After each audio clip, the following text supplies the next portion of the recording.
क्या हर एक किसी का ब्रेन एक ही जैसे प्रोसेस करता है? क्या हर एक आदमी एक जैसे ही सोचता है?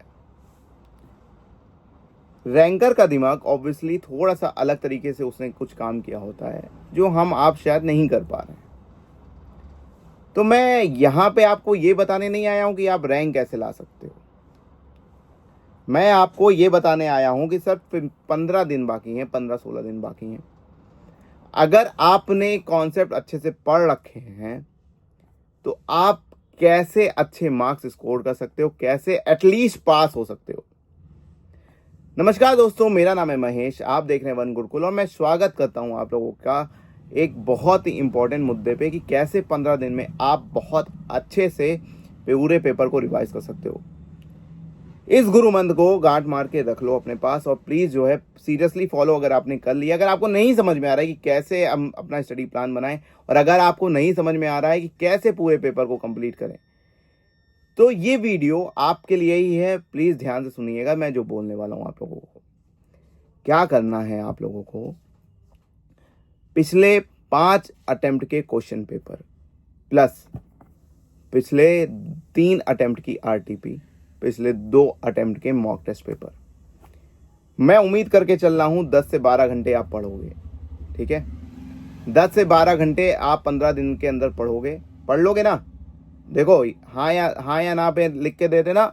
और अगर मैं आप लोगों तक पहुंच रहा हूं और आप लोगों की समस्या को सॉल्व कर रहा हूं तो नीचे जरूर लिखना कि हाँ आई विल पास। ठीक है, वीडियो का लाइक टारगेट आपका प्यार पूरा करवा दोगे, मुझे पूरी उम्मीद है। कैसे करना है 15 दिन का प्रिपरेशन, आपको सिर्फ और सिर्फ पिछले 5 अटेम्प्ट का पेपर, 3 अटेम्प्ट की आरटीपी, 2 अटेम्प्ट का मॉक टेस्ट पेपर, इस अटेम्प्ट का मॉक टेस्ट पेपर और अगर आप सितंबर दे रहे हो तो इस अटेम्प्ट का मॉक टेस्ट पेपर प्लस मई 2025 के अटेम्प्ट का मॉक टेस्ट पेपर, आपको इतना कर लेना है।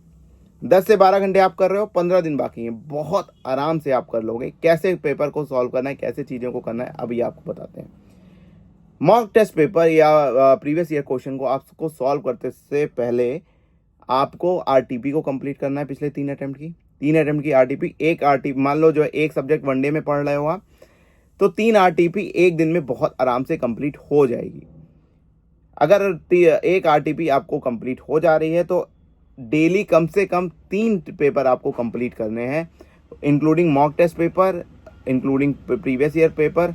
जिसको भी उठा रहे हो एक को एक साथ कंप्लीट करते जाओ। अगर मॉक टेस्ट पेपर आपने उठाया है तो उसको कंप्लीट कर लो। फिर अगर आपने जो है अगर प्रीवियस ईयर उठाया है तो प्रीवियस ईयर को पहले कर लो।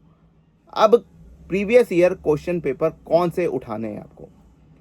मई 2025 100% उठाना है, डिसेंडिंग ऑर्डर में करते चले जाओ भाई। मई 2025 को आपको करना भूलना नहीं है।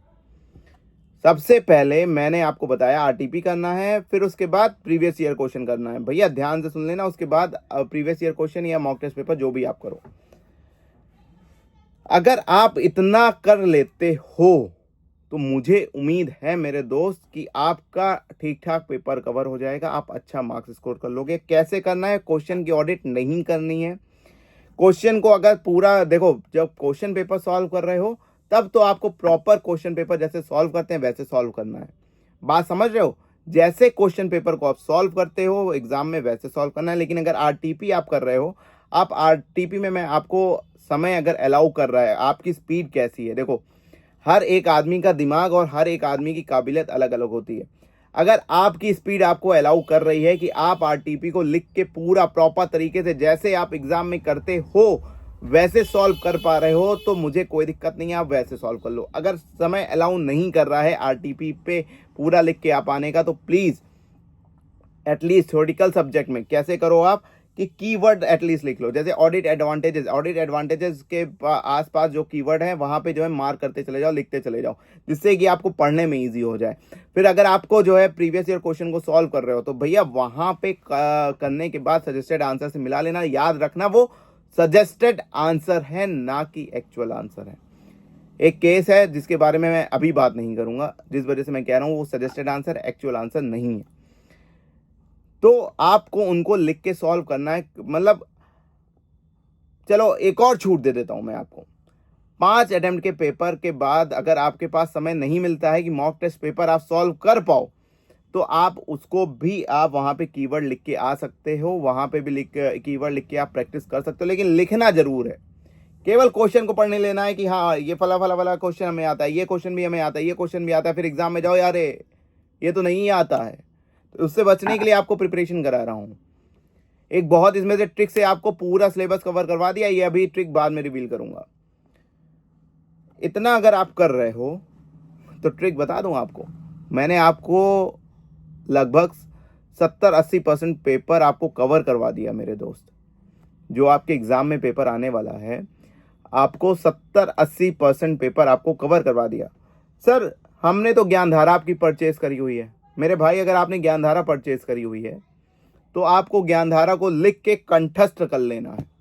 रट डालो या समझ डालो, मुझे नहीं फर्क पड़ता, बस वो सारे क्वेश्चन आपके दिमाग में बैठ जाने चाहिए। क्वेश्चन पूछा जाए तो फटाफट लिख के हो जाने चाहिए। बहुत कम क्वेश्चन रखे हुए हैं, लगभग 200 के आसपास क्वेश्चन रखे हुए हैं, और बहुत ज़बरदस्त तरीके से क्वेश्चन को डिज़ाइन किया हुआ है। पिछले जितना मैंने आपको बताया उसके साथ साथ मैंने स्टडी मटेरियल को भी कवर किया हुआ है और स्टडी मटेरियल को ही बेस बनाया हुआ है। समझ में आ रहा है आपको? तो आप इस तरीके से आप प्रिपरेशन करो, बिल्कुल बहुत आराम से आपका हला भला होने वाला है मेरे दोस्त। रैंक कैसे लानी है या रैंकर से बात करवा लो उससे, यार रियल प्रॉब्लम क्या है कि हमें पास होना है ना भाई। अब बता रहा हूं, पास हो जाओगे आप, इतना कर लो, बहुत आराम से पास हो जाओगे। इस वीडियो में इतना ही था। अगर आपको पसंद आई हो वीडियो तो दोस्तों के साथ शेयर करना मत भूलना, नीचे कमेंट करना मत भूलना। तब तक के लिए जय महाकाल।